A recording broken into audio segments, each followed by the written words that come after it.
If you look at this screenshot here, and then at this one here, could you roughly tell me what version of the game each one was from? If you are confident you could, then good job, but it's not as hard as you may think. You see, throughout the game's more than 10-year lifespan, slowly over time, many things have been changed and no longer look like they used to.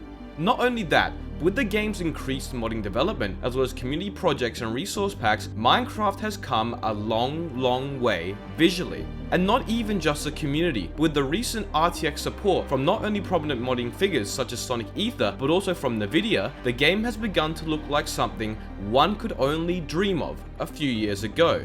And the game's continued development is only looking more and more promising, with Mojang also experimenting with and changing the textures in later updates, making the game look even more unrecognizable from its original form. So how has Minecraft's graphics and textures evolved over the past decade, and how did we go from this to this? Well, today's video is gonna be a fun one, so without further ado, let's begin. Alright, so to begin, let's look at the oldest versions of the game and their textures and visuals. The first time we would ever see any Minecraft textures was way back in 2009, before the game was even public, in a video released by Notch himself called Cave Game Tech Test, originally uploaded on May the 13th, 2009, 4 days before the game went public. Now, I've talked about some of these old videos by Notch, and this one specifically, in another video, but as you can see, well, hopefully anyways, with the horrible video quality, there are only 2 blocks in this version of the game, grass and cobblestone. The grass block is completely green with no dirt side to it, and cobblestone looks much more rocky with a much stronger outline in its cracks and crevices. These textures wouldn't last long however, as only about 2 days later, in a pre-classic version of the game, also never released to the public and only available in Notch's old videos, the textures of cobblestone and grass were once again changed, closer resembling what we would see today. And grass, or rather dirt blocks as they were known, look almost identical to their later form. Around this time, the original wooden planks and stone were also added, where the wooden planks had a very desaturated purplish hue to them, and stone also looked almost identical to how it would in later years. But let's skip ahead a bit now, because I don't want to bore you and talk about the addition of every single block to the game, so let's move on to Minecraft Classic.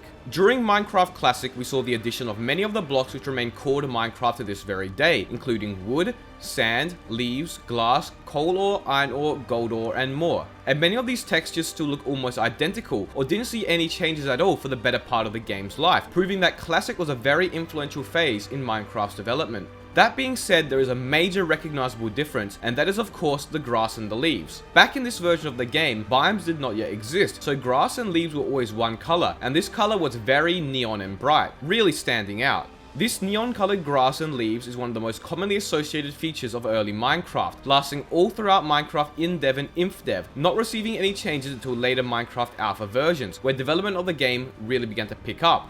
Minecraft Alpha began in late June of 2010, over a year after the game went public, and for majority of the first Alpha editions, many of the textures remained the same, with the game seeing the addition of a few extras throughout its time period. But in Alpha 1.2.0, the Minecraft Halloween update, released in October of 2010, biomes were added, and due to this, whenever you were in certain biomes, the color of the grass and leaves would change significantly. We went from the incredibly neon grass to a much more realistic but still highly saturated green in the standard forest biomes. And as I mentioned, depending on what biome you were in, sometimes the grass was even less saturated and looked more yellowish. Anyways, this update was one of the ones which really began to bring the game together visually, making it look much more like a game with depth and detail to it, rather than just a small sandbox builder.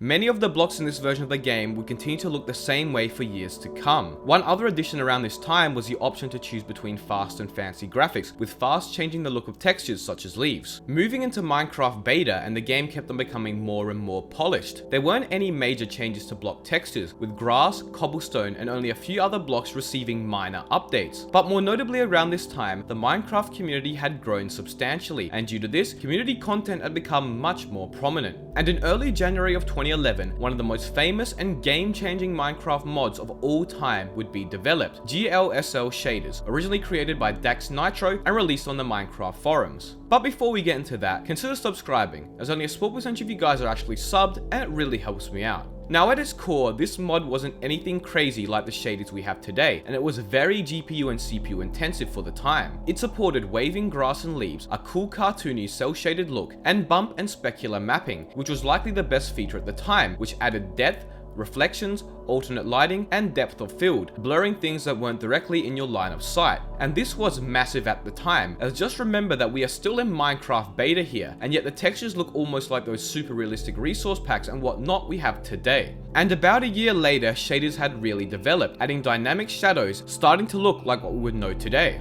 Using custom shader packs created by other members of the community, largely Sonic Ether's earlier ones, you could really make the game look amazing, all the way back in early 2012. But we are getting a bit ahead of ourselves now. We will return to shaders a bit later on, as around this time in early 2012, specifically November of 2011, Minecraft finally fully released, and things were changing. In Minecraft 1.0.0, many new biomes were added, and many old biomes either got removed, replaced, or updated. Grass once again began to look different depending on the biome you were in, starting to look almost identical to today. Some textures such as stone and grass were changed slightly once more, but for the most part this would be the final update or tweak many of the textures would receive for at least 8 years. Around this time period, high resolution resource packs, or texture packs as they were known back then, also started to become much more popular as the game's continued development led to its rise in popularity.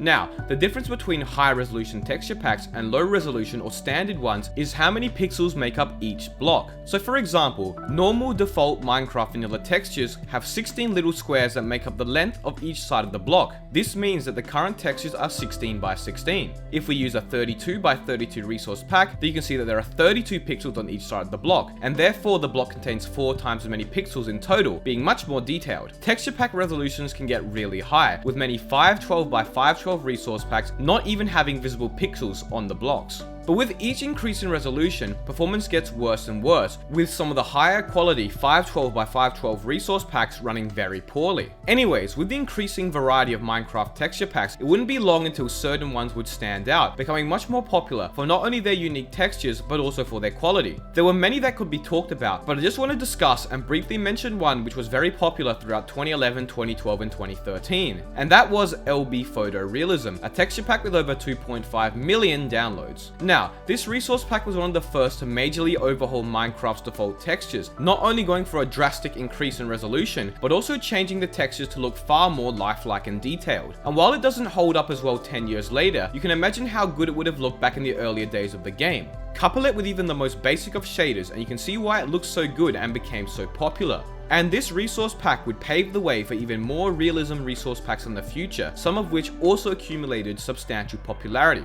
Continuing through the game's lifespan now, I wouldn't see that many changes from Mojang until 1.14, which wouldn't release until 2019. So for a period of roughly 8 years, the game visually, without any mods or resource packs, looked very similar. Water would be updated in 2018, and many new blocks and textures were added that made the game look different, but many of the fundamentals of the game, such as dirt, stone, grass, and wood, remained basically unchanged. But with such a time frame, it was only a matter of time until the development of mods really started to break the boundaries of what we once thought was possible. One of the earliest but more advanced shaders for the time was created by Sonic Ether, who would later go on and create his famous Zeus or Sonic Ether's unbelievable shaders. This paved the way for some of the most incredible Minecraft graphics at the time, of which there is quite an extensive list, including TheMisterEpic shaders, Zeus of course, Silder's shaders, and Suzuki DLL. Shaders would become more popular and mainstream when the functionalities of the mod were integrated into Optifine in 2015, boosting its popularity immensely. Shader pack development continued to improve as the years went on, and they became more and more refined over time. But back to vanilla Minecraft now, as there were some really big changes in 1.13.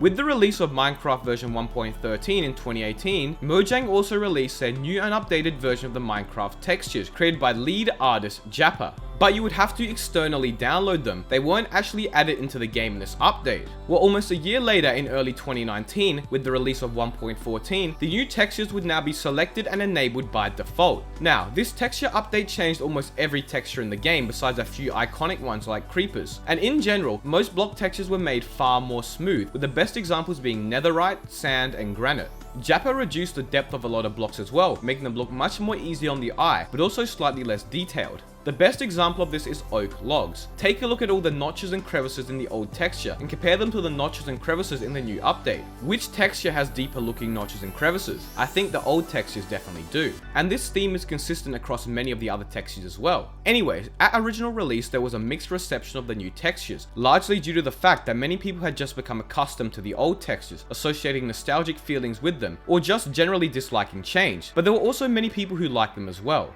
I believe public opinion has only gotten better over the past year or so, and while I personally still like the old textures more, there are many who would disagree with me. But it is definitely a good thing that Mojang is still updating and willing to experiment with many textures of the game, continuing to make it look fresh and new. But let's finally move on to the part of the video I'm sure you've all been waiting for. I have also been waiting quite some time for this because it took me forever to get my hands on an RTX 30 series graphics card. Now we can finally talk about the future of Minecraft, and that is Minecraft ray tracing. I should clarify that while the official Minecraft ray tracing is currently limited to the Bedrock version of the game, there is also an experimental shader alternative for the Java edition of the game by Sonic Ether, known as Zeus PTGI. We will talk about that in a bit, but first let's take a look at ray tracing on Bedrock edition. You see, the thing about ray tracing is that it doesn't suffer from a major issue that many of Java edition shaders suffer from. Java edition shaders, while they look awesome and beautiful, are actually a bit too over the top with their effects, and it can become annoying to play regularly with them, especially in darker caves and areas. However, because ray tracing calculates the color of pixels by tracing the path that light would take if it were to travel from the eye of the viewer, many of these darker and annoying areas to play in are easily dealt with by natural and easy on the eye light sources, where light effortlessly spills into the room as if like real life. Another issue I find some shaders have, especially Silder's shaders, is that the light doesn't look real enough. It looks too artificial, often being far too orange or far too bright. It just doesn't feel realistic. Well, that's another thing ray tracing shaders do phenomenally. The light looks so natural and accurate. For example, walking out of a building and into broad daylight is just like real life, where it takes a second or so for your eyes to adjust to the light. And walking down the narrow streets perfectly demonstrates how shadows should look in accordance with the sun. But more than just the lighting, ray tracing also makes water look beautiful and so much more detailed. Going underwater is mesmerizing. The combination of the streaks of light which shine through with the addition of reflections make underwater areas feel much more alive and open. But I think without a doubt, my favorite addition which ray tracing has brought to the game has to do with illumination. Currently with Minecraft shaders, blocks such as glowstone, stained glass, and other blocks which should give off or reflect light don't really do it that dynamically, as in they all sort of reflect or project light in similar ways. But ray tracing has enabled blocks to give off their own color and light, and has made blocks such as glass very reflective and clear. For example, look at this small little pond here.